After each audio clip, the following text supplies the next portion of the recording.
অধ্যায় 2 পাশ্চাত্য নীতিবিদ্যা western ethics. Topic এ নৈতিক প্রত্যয়সমূহ এথিক্যাল কনসেপ্টস। বিষয় সংক্ষেপ। পৃষ্ঠা 226।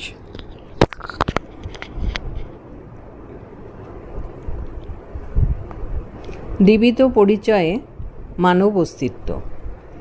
পাশ্চাত্য নীতিতত্ত্বের আলোচনার প্রথমেই আমাদের মনে যে প্রশ্নগুলি উঠে আসে তা হল কিভাবে আমাদের মনে নৈতিকতার ধারণাটি উঠে এসেছে।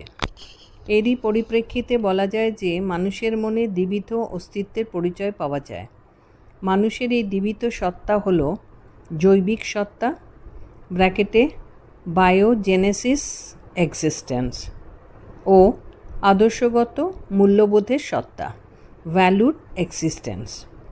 মানুষের এই দ্বিবিধ সত্তার মধ্যে প্রথমটি আগেই উঠে আসে এবং তারপরে আসে দ্বিতীয় সত্তাটি।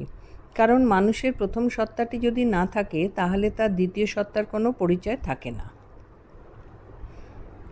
গুরুত্বপূর্ণ অস্তিত্বে মানুষের আদর্শগত সত্তা। মানুষের মধ্যে বাস্তবসম্মত জৈবিক অস্তিত্বই কিন্তু সব ও শেষ কথা নয়। কারণ মানুষের এই জৈবিক সত্তার বাইরে আরও একটি যে গুরুত্বপূর্ণ সত্তা আছে তা হলো তার আদর্শগত মূল্যাত্মক সত্তা। এরূপ সত্তার মাধ্যমেই মানুষের মধ্যে জাগরিত হয় মূল্যবোধ ও নৈতিকতার আদর্শ। এই মূল্যবোধ ও নৈতিকতার আদর্শের পরিপ্রেক্ষিতে উল্লেখ করা যায় যে মানুষ তার মূল্যগত আদর্শের পরিপ্রেক্ষিতেই অমরত্ব লাভ করে। মানুষ সমাজে যে সমস্ত কাজ করে সেগুলির আদর্শগত মূল্যবোধকে যে সমস্ত অবধারণের মাধ্যমে প্রকাশ করা হয় তাকে বলে মূল্যগত অবধারণ ভ্যালুড জাজমেন্ট। আদর্শগত সত্তার পরিপ্রেক্ষিতে নৈতিক প্রত্যয়। মানুষের অন্তঃস্থিত মূল্যগত অবধারণগুলিকে সামাজিক মানুষ ঔচিত্যের নিরিখে বিচার করে থাকে। ঔচিত্যের নিরিখে বিচার করতে গিয়ে মানুষ সাধারণত কতগুলি আদর্শগত বা মূল্যগত মানদণ্ডের অবতারণা করে থাকে। এই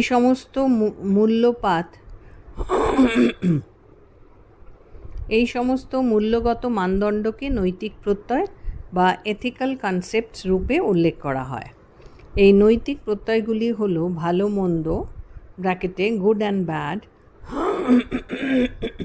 ঠিক ভুল রাইট অ্যান্ড রং, ন্যায় অন্যায় জাস্ট অ্যান্ড আনজাস্ট ইত্যাদি। এগুলির পরিপ্রেক্ষিতে মানুষের ক্রিয়াকলাপকে নৈতিক মরাল, অনৈতিক ইমমরাল, নীতি বহির্ভূত নন মরাল প্রভৃতি রূপে গণ্য করা হয়। এগুলির ভিত্তিতেই নীতিতত্ত্বে ন্যায় বিচার জাস্টিসের প্রসঙ্গটি উঠে আসে উদ্দেশ্য মোটিভ ও অভিপ্রায় ইন্টেনশনের মতো ধারণাগুলি।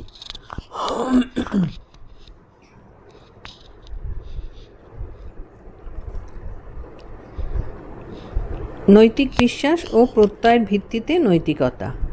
মানুষের এই মূল্যগত আদর্শের মধ্যেই নৈতিকতা তথা নীতি বিজ্ঞানের বীজটি নিহিত আছে। সামাজিক মানুষের এই মূল্যবোধের দিকটি এতটাই গুরুত্বপূর্ণ যে একজন মানুষ তার বাস্তব জৈবিক অস্তিত্বকে বিসর্জন দিতে পারে। প্লেটোর ক্রিটোতে সক্রেটিসের প্রাণত্যাগের বিষয়টি হলো এর সর্বাপেক্ষা বড় প্রমাণ। মানুষের এই মূল্যবোধের দিকটি প্রচ্ছন্নভাবে অবস্থান করলেও কখনো কখনো তা মূর্ত হয়ে ওঠে এবং সমাজকে নৈতিক শিক্ষায় দীক্ষিত করে তোলে। যেমন সক্রেটিসের কারাগার থেকে না পালানোর বিষয়টি নীতিবিজ্ঞানের ইতিহাসে নৈতিক চিন্তার দৃষ্টান্তরূপে উজ্জ্বল হয়ে আছে। সক্রেটিসের এরূপ দৃষ্টান্তকেই পাশ্চাত্য নীতিতত্ত্বের উৎসরূপে গণ্য করা হয়।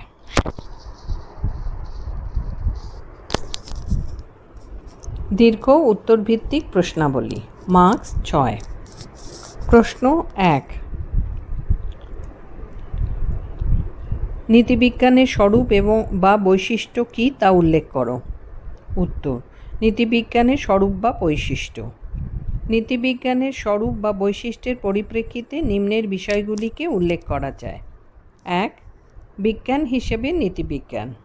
প্রথমেই উল্লেখ করা যায় যে নীতিবিজ্ঞান হলো এক ধরনের বিজ্ঞান, কারণ বিজ্ঞানের অর্থ হলো প্রকৃতির একটি বিশেষ বিভাগ নিয়ে সুশৃঙ্খল, সুসংবদ্ধ, যুক্তি নির্ভর ও সুনিয়ন্ত্রিত জ্ঞান আহরণ করা।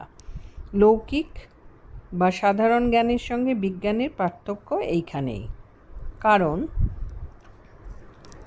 সাধারণ বা লৌকিক জ্ঞান হলো অসংবদ্ধ, যুক্তিহীন ও অনিয়ন্ত্রিত। লৌকিক বা সাধারণ জ্ঞানের ক্ষেত্রে আমরা যে সমস্ত বিষয়ের জ্ঞান পাই তা এলোমেলো। প্রকৃতিতে যখন যেভাবে জ্ঞানের বিষয়টিকে পাওয়া যায় আমরা তখন সেইভাবে ওই বিষয়ের জ্ঞান পেয়ে থাকি। এক্ষেত্রে বিষয়গুলিকে নিয়ন্ত্রণ করার কোনো ক্ষমতা আমাদের থাকে না। কিন্তু বৈজ্ঞানিক জ্ঞানের ক্ষেত্রে বিষয়ের জ্ঞানটি সুনির্দিষ্টভাবে আমাদের সামনে হাজির হয় এবং সেই বিষয় সম্পর্কে আমরা বিশেষভাবে সুনিয়ন্ত্রিত ও সুনির্দিষ্টভাবে তথ্য ও যুক্তি নির্ভর জ্ঞান পেয়ে থাকি। 2. আদর্শনিষ্ঠ বিজ্ঞান রূপে নীতিবিজ্ঞান। নীতিবিজ্ঞানকে একটি আদর্শনিষ্ঠ বিজ্ঞান বলা হয়।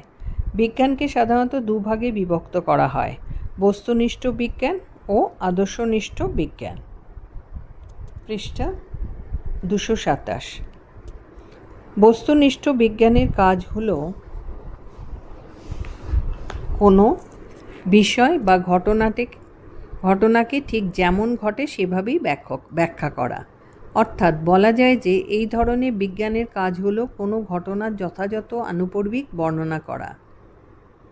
ঘটনাগুলি ঠিক যেমনভাবে ঘটে সেগুলিকে ঠিক সেইভাবেই ব্যাখ্যা করা হয়। এক্ষেত্রে ঔচিত্যের কোনো স্থান নেই। ঘটনার যথাযথ বর্ণনাই হলো এর মূল কথা। সে কারণেই বস্তুনিষ্ঠ বিজ্ঞানকে বর্ণনামূলক বিজ্ঞান রূপে, ডেসক্রিপটিভ সায়েন্স রূপে গণ্য করা হয়।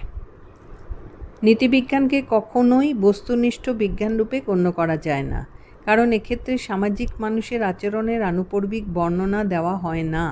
এক্ষেত্রে নীতিবিজ্ঞানের কাজ হলো সামাজিক মানুষের আচরণগুলিকে ভালো মন্দ, ন্যায় অন্যায় এই ধরনের ঔচিত্যমূলক আদর্শের পরিপ্রেক্ষিতে বিচার বিশ্লেষণ করা।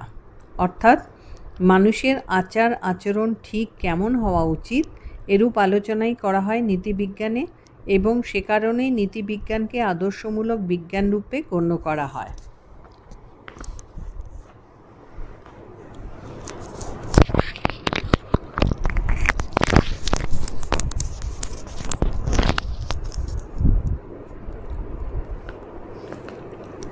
তিন,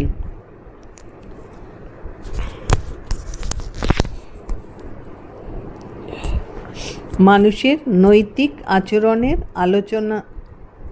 আলোচনা রূপে নীতিবিজ্ঞান। নীতিবিজ্ঞান ন্যায় অন্যায়, ভালো মন্দ প্রভৃতি আদর্শের আলোকে যার বিচার বিশ্লেষণ করে তা হলো মানুষের আচার আচরণ, কখনোই মনুষ্যতর প্রাণীর আচার আচরণ নয়। নীতিবিজ্ঞান তাই পিতামাতাকে ভক্তি করা সন্তানের উচিত কর্তব্য এরূপ ঔচিত্যমূলক নীতির কথাই বলতে পারে। কিন্তু নীতিবিজ্ঞান কখনোই এরূপ কথা বলে না যে কুকুরের প্রভুকে ভক্তি করা উচিত। এর মূল কারণ হলো যে আমরা নীতিবিজ্ঞানে শুধুমাত্র মানুষের ঐচ্ছিক ক্রিয়ারই নৈতিক বিচার করি। ঐচ্ছিক ছাড়া আর কোনো প্রকার ক্রিয়ার নৈতিক বিচার করা হয় না। আর প্রাণীকুলের মধ্যে শুধুমাত্র মানুষের মধ্যেই বুদ্ধিদীপ্ত ঐচ্ছিক ক্রিয়ার বিষয় লক্ষ্য করা যায় বলেই সেগুলির নৈতিক বিচার করা হয়। সুতরাং বলা যায় যে নীতিবিজ্ঞানে শুধুমাত্র মানুষের আচার আচরণেরই নৈতিক বিচার করা হয়। মনুষ্যতর প্রাণীর আচার আচরণের কোনো নৈতিক বিচার করা হয় না। 4. সামাজিক মানুষের আচরণের নৈতিক বিচারে নীতিবিজ্ঞান। একথা ঠিক যে নীতিবিজ্ঞান শুধুমাত্র মানুষের আচার আচরণকেই নৈতিকভাবে বিচার করে, কিন্তু একথাও ঠিক যে নীতিবিজ্ঞান যে কোনো মানুষের আচার আচরণের নৈতিক বিচার করে না, তা শুধুমাত্র সামাজিক মানুষেরই আচার আচরণে নৈতিক বিচার করে। অর্থাৎ যে সমস্ত মানুষ সমাজে বসবাস করে, সামাজিক অনুশাসন মেনে চলে এবং সামাজিক রীতিনীতির ভিত্তিতে জীবনযাত্রা নির্বাহ করে, শুধুমাত্র সেই সব মানুষের আচরণ নিয়েই আলোচনা করে নীতিবিজ্ঞান এবং সেগুলি নৈতিক বিচার করে। সমাজ বহির্ভূত কোনো ব্যক্তির আচার আচরণ নিয়ে তাই নীতিবিজ্ঞানে আলোচনা করা হয় না।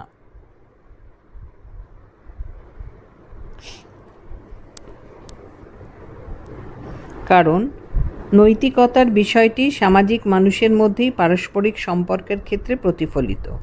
সুতরাং বলা যায় যে নীতিবিজ্ঞানের স্বরূপ বা প্রকৃতি হল সমাজে বসবাসকারী মানুষের আচার আচরণ নিয়ে আলোচনা করা এবং সেগুলি সম্পর্কেই নৈতিক বিচার করা। সে কারণেই বলা যায় যে নির্জন দ্বীপের অধিবাসী রবিনসন ক্রুসো এবং আলেকজান্ডার সেলক্রিকদের আচার আচরণের নৈতিক বিচার সম্ভব নয়। নৈতিকতার বিষয়কে তাই নীতিবিজ্ঞানী ফ্রাঙ্কেনা এক প্রকার সামাজিক উদ্যোগ সোশিয়াল এন্টারপ্রাইজ রূপে অভিহিত করেছেন। অ্যারিস্টটলও তাই যথার্থই বলেছেন, যে মানুষ সমাজে বসবাস করে না সে অবশ্যই পশু অথবা দেবতা।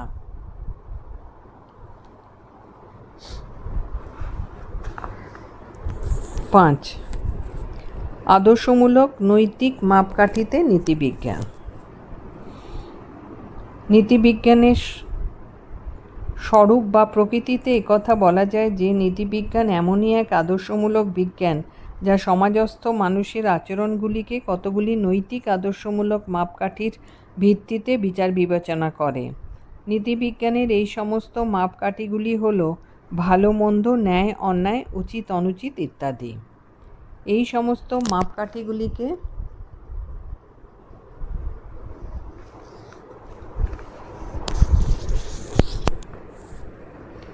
নীতিবিজ্ঞান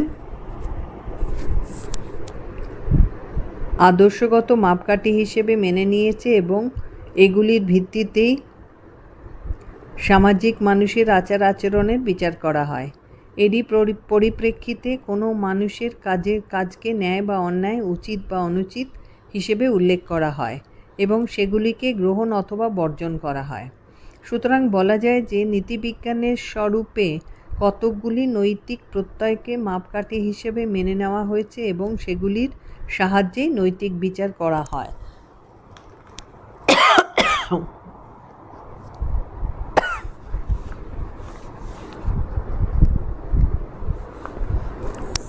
প্রশ্ন 2, নীতিবিজ্ঞানের আলোচ্য বিষয়বস্তু সংক্ষেপে উল্লেখ করো। নীতিবিজ্ঞানে আলোচ্য বিষয়বস্তু উল্লেখ করা যায় যে প্রত্যেকটি বিজ্ঞানেরই কিছু নির্দিষ্ট বিভাগ আছে এবং সেই বিভাগের অন্তর্গত বিষয়গুলিকে নিয়েই ওই বিজ্ঞান আলোচনা করে। এই সমস্ত আলোচনার বিষয়গুলিকেই ওই বিজ্ঞানের আলোচ্য বিষয় স্কোপ রূপে উল্লেখ করা হয়। বিজ্ঞান হিসেবে নীতিবিজ্ঞানেরও একটি নির্দিষ্ট বিভাগ আছে এবং সেই বিজ্ঞানের অন্তর্গত বিষয়বস্তু সম্পর্কে নীতিবিজ্ঞান জ্ঞান লাভের চেষ্টা করে। সেগুলিকেই বলা হয় নীতিবিজ্ঞানের আলোচ্য বিষয়। Province of ethics. নীতিবিজ্ঞানের আলোচ্য বিষয়রূপে নিম্নের বিষয়গুলিকে উল্লেখ করা যায়।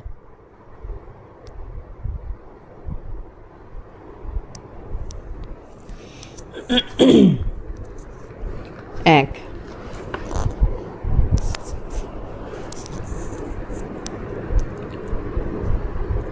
আলোচ্য বিষয়রূপে সামাজিক মানুষের আচরণ। নীতিবিজ্ঞানের প্রথম ও প্রধান আলোচ্য বিষয় হল সামাজিক মানুষের আচার আচরণ। কারণ সামাজিক মানুষের আচরণের নৈতিক মূল্যকে নির্ধারণ করাই হল নীতিবিজ্ঞানের মূল কাজ। সামাজিক মানুষের আচরণ বলতে সেই সমস্ত আচরণকেই বোঝানো হয়েছে যেগুলি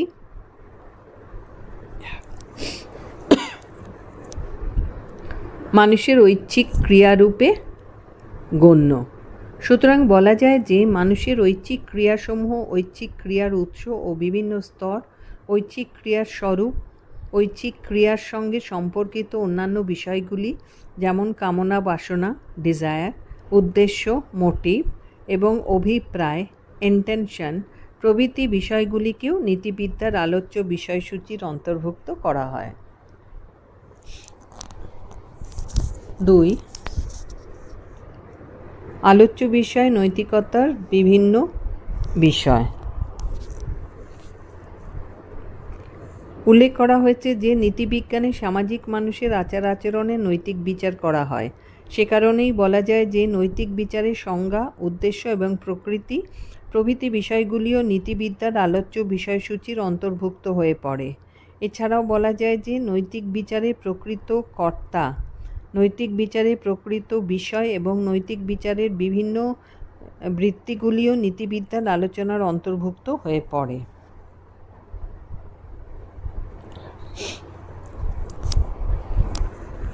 3. নীতিবিদ্যার আলোচ্য সূচিতে বিভিন্ন প্রত্যয়। নীতিবিজ্ঞান সামাজিক মানুষের আচরণের নৈতিক বিচার করে। এর জন্য নীতিবিজ্ঞানকে কতগুলি মৌলিক প্রত্যয়ের ওপর নির্ভর করতে হয়।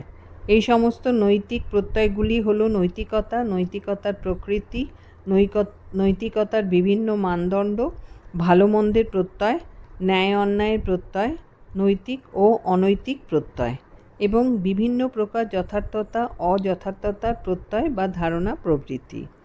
এই সমস্ত প্রত্যয়গুলিকে ছাড়া নৈতিক বিচারের প্রক্রিয়াকে এক পাও এগিয়ে নিয়ে যাওয়া যায় না। স্বাভাবিকভাবে তাই উল্লেখ করা যায় যে এই সমস্ত প্রত্যয়গুলি নীতিবিজ্ঞানের আলোচ্য পরিধির অন্তর্ভুক্ত হয়ে পড়ে।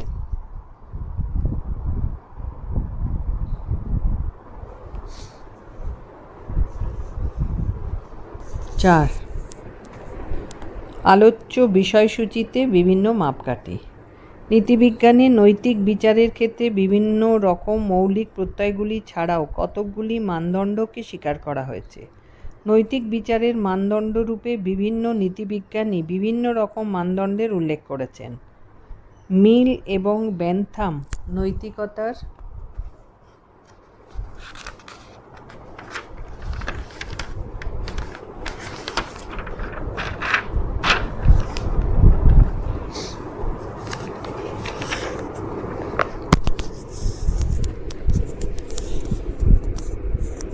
নৈতিকতার মানদণ্ডরূপে সুখ (প্লেজার), কে কান্ট সর্বজনীন নৈতিক নিয়ম ইউনিভার্সাল এথিক্যাল প্রিন্সিপাল কে এবং হেগেল, ব্র্যাডলে ও গ্রিন প্রমুখ চিন্তাবিদগণ পূর্ণতা প্রাপ্তি পারফেকশনকেই মানব জীবনের চরম ও পরম লক্ষ্য হিসেবে উল্লেখ করেছেন।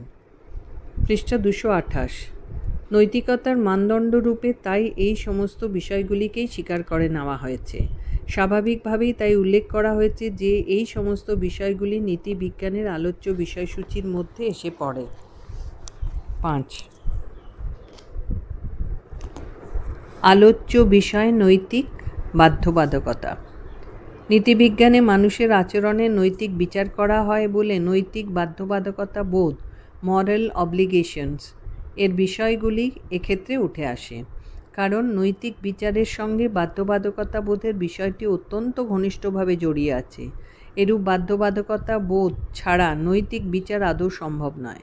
কারণ নৈতিক বিচারের ক্ষেত্রেও এরূপ বাধ্যবাধকতা বোধ থেকেই আমাদের মনে মন্দ কাজকে পরিহার করে ভালো কাজ করার প্রবণতা জাগরিত হয়। অন্যায় কর্মের নিন্দা করে ন্যায়কর্মের স্পৃহা জেগে ওঠে।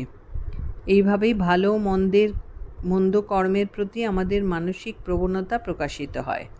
সুতরাং দাবি করা যায় যে এই ধরনের মানসিক প্রবণতাগুলি তথা নৈতিক বাধ্যবাধকতাগুলি নীতিবিদ্যার আলোচ্য বিষয়সূচির অন্তর্ভুক্ত হয়ে পড়ে। 6. নীতিবিজ্ঞানের আলোচ্য সূচিতে বিভিন্ন পূর্ব স্বীকৃতি। প্রত্যেকটি বিজ্ঞানের ন্যায় নীতিবিজ্ঞানও তার আলোচনার জন্য কতগুলি পূর্ব স্বীকৃতিকে পস্টুলেটস বিনা বিচারে মেনে নিয়েছেন।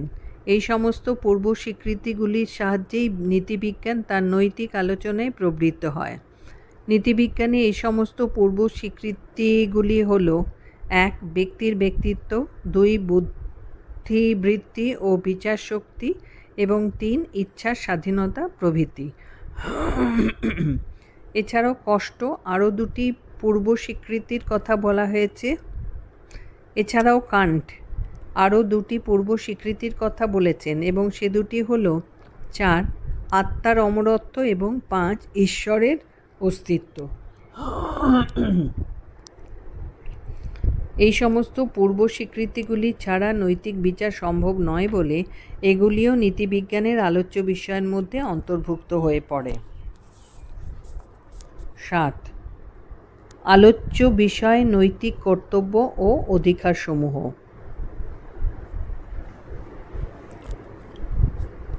নীতিবিজ্ঞানে নৈতিকতার আলোচনার পরিপ্রেক্ষিতে নৈতিক কর্তব্যসমূহ ব্র্যাকেটে মরাল ডিউটিস, নৈতিক অধিকার মরাল রাইটস, পুণ্য ভার্চু এবং পাপ বা অনাচার ভাইস প্রভৃতি বিষয়গুলিও আলোচনা করা হয়। নীতিসম্মতভাবে যে সমস্ত কাজ করা উচিত বলে মনে করা হয় সেগুলোকেই বলা হয় কর্তব্য। এই কর্তব্য আবার বিভিন্ন রকম অধিকারের সূচনা করে। কারণ হিসেবে বলা যায় যে পিতার প্রতি পুত্রের কর্তব্য পরোক্ষভাবে পিতার অধিকারকেই সূচিত করে। এছাড়া উল্লেখ করা যায় যে নীতিবিজ্ঞানে সৎ বা ভালো কাজের জন্য পুরস্কার এবং মন্দ কাজের জন্য শাস্তির বিষয়গুলিকেও উল্লেখ করা হয়েছে। সৎকর্মের প্রশংসা এবং অসৎকর্মের নিন্দা আমাদের নৈতিক উৎকর্ষতার বিষয়গুলিকেই উল্লেখ করে। এগুলি তাই স্বাভাবিকভাবেই নীতিবিজ্ঞানের আলোচ্য বিষয়ের মধ্যে এসে পড়ে। 8 নীতিবিজ্ঞানের আলোচ্য বিষয়ে অপরাপর বিষয়সমূহ।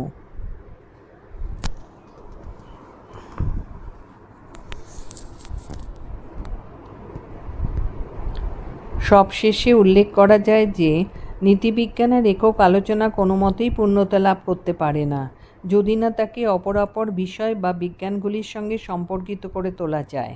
অর্থাৎ বলা যায় যে স্বতন্ত্র বিজ্ঞান হিসেবে নীতিবিজ্ঞানের অস্তিত্ব থাকলেও অপরাপর বিজ্ঞান থেকে তাকে বিচ্ছিন্ন করে তার পরিপূর্ণ আলোচনা সম্ভব নয়।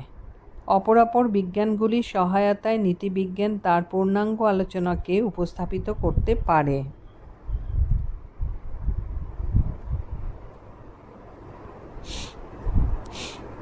সুতরাং বলা যায় যে নীতিবিজ্ঞানের পূর্ণতা পেতে গেলে এর সঙ্গে সম্পর্কিত বিষয়গুলির আলোচনাও স্বাভাবিকভাবে নীতিবিজ্ঞানের আলোচ্য বিষয়সূচির অন্তর্ভুক্ত হয়ে পড়ে।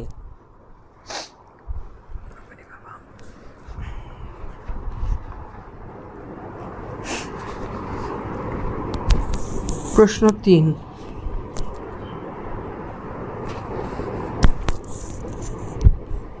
নৈতিকতার প্রকৃতি কী তা সংক্ষেপে উল্লেখ করো। উত্তর, নৈতিকতার প্রকৃতি। নীতিবিজ্ঞানের মূল আলোচ্য বিষয় হলো নৈতিকতা, মরালিটি। আমরা প্রাথমিকভাবে নীতিবিজ্ঞানের প্রকৃতির সঙ্গে নৈতিকতার প্রকৃতিকে এক করে দেখি, কিন্তু প্রকৃতপক্ষে এরূপ বিষয়টি ঠিক নয়। নীতিবিজ্ঞান নৈতিকতার বিষয় নিয়ে আলোচনা করে ঠিকই, কিন্তু বিজ্ঞান হিসেবে নীতিবিজ্ঞানের প্রকৃতিকে কখনোই নৈতিকতার প্রকৃতির সঙ্গে এক করে দেখা উচিত নয়। বিজ্ঞান হিসেবে নীতিবিজ্ঞানের স্বরূপ কী তা তার প্রকৃতি থেকেই জানা যায়, আর নৈতিকতার বিষয়টি ঠিক কী বোঝাতে চায় তা তার প্রকৃতি থেকেই বোঝা যায়। নীতিবিজ্ঞানী ফ্রাঙ্কেন তার এথিক্স গ্রন্থে নৈতিকতার প্রকৃতিটিকে যথাযথভাবে ব্যাখ্যা করেছেন। নৈতিকতার প্রকৃতি বা স্বরূপকে আমরা নিম্নোক্তভাবে উপস্থাপন করতে পারি। 1.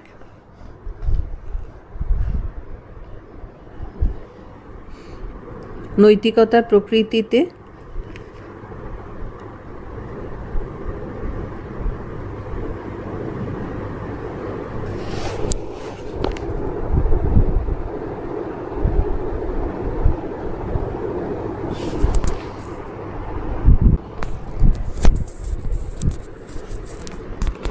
নৈতিকতার প্রকৃতিতে সঞ্চরণশীলতা।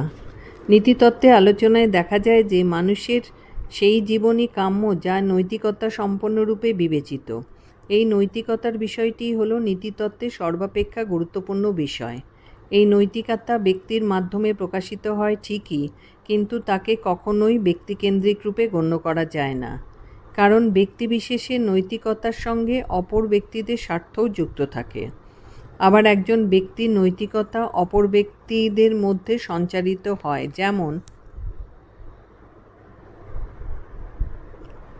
যখন কোনো ব্যক্তি বলেন আমার চুরি করা উচিত নয়, তখন নৈতিকতার এরূপ ধারণাটি শুধুমাত্র সেই ব্যক্তির মধ্যেই সীমায়িত না থেকে তা অপর ব্যক্তিদের মধ্যেও সঞ্চারিত হয়।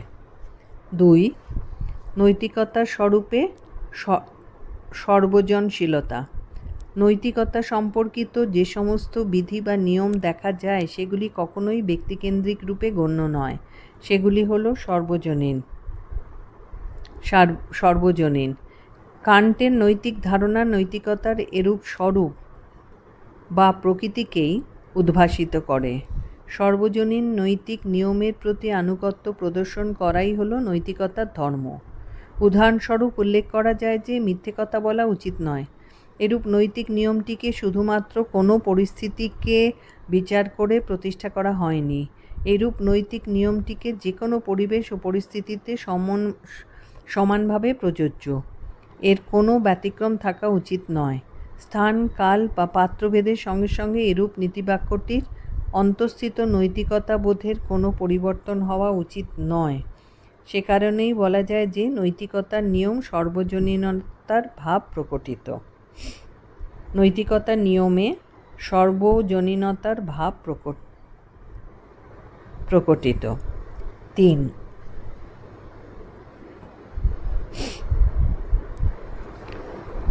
নৈতিকতার স্বরূপে চরম ও পরম মূল্য। নৈতিকতার প্রকাশক রূপে নৈতিক নিয়মগুলি চরম ও পরম মূল্যবান রূপে গণ্য, কারণ এই সমস্ত নৈতিক নীতি বা বিধিগুলিকে আমাদের নৈতিক জীবনের পথপ্রদর্শক রূপে গণ্য করা হয়।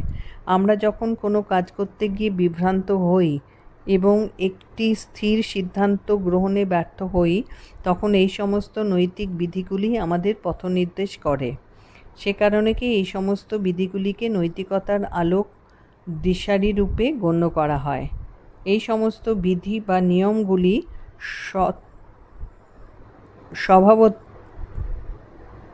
সত্যভাবেই সৎ ও মঙ্গলময়। মানব সমাজের মঙ্গল সাধনের উদ্দেশ্যেই এই সমস্ত বিধিগুলিকে রচনা করা হয়েছে। এগুলি তাই চরমভাবে মূল্যবান। নৈতিকতাকে তাই চরম ও পরম মূল্যের প্রকাশরূপে গণ্য করা হয়।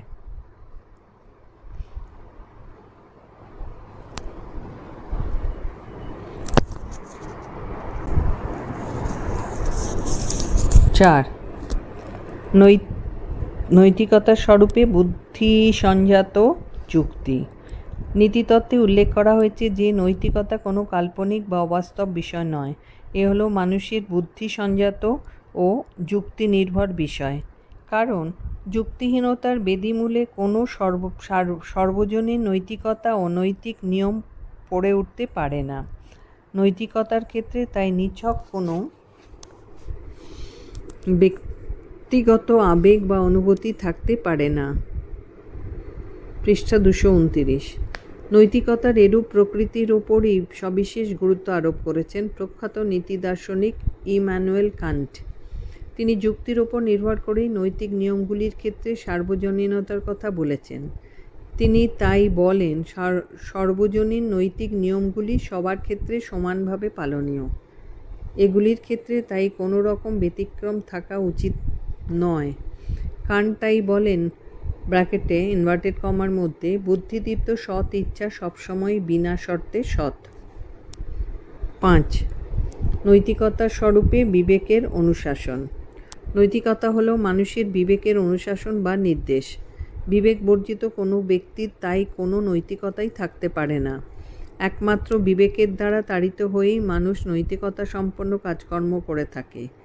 বিবেককেই তাই নৈতিকতার উৎস রূপে গণ্য করা হয়। এই বিবেকের দ্বারা তাড়িত হয়েই মানুষ কর্তব্যের জন্য কর্তব্য, ব্র্যাকেটে ডিউটি ফর ডিউটি, করে, অন্য কোনো উদ্দেশ্যে নয়। সে কারণেই বিবেক বর্জিত ব্যক্তিকে পশুর সমতুল্য ভাবা হয়। পশুর যেমন কোনো নৈতিকতা থাকে না, তেমনই বিবেক বর্জিত মানুষেরও কোনো নৈতিকতা থাকতে পারে না। নৈতিকতাকে তাই বলা হয় বিবেকের নির্দেশ বা অনুশাসন।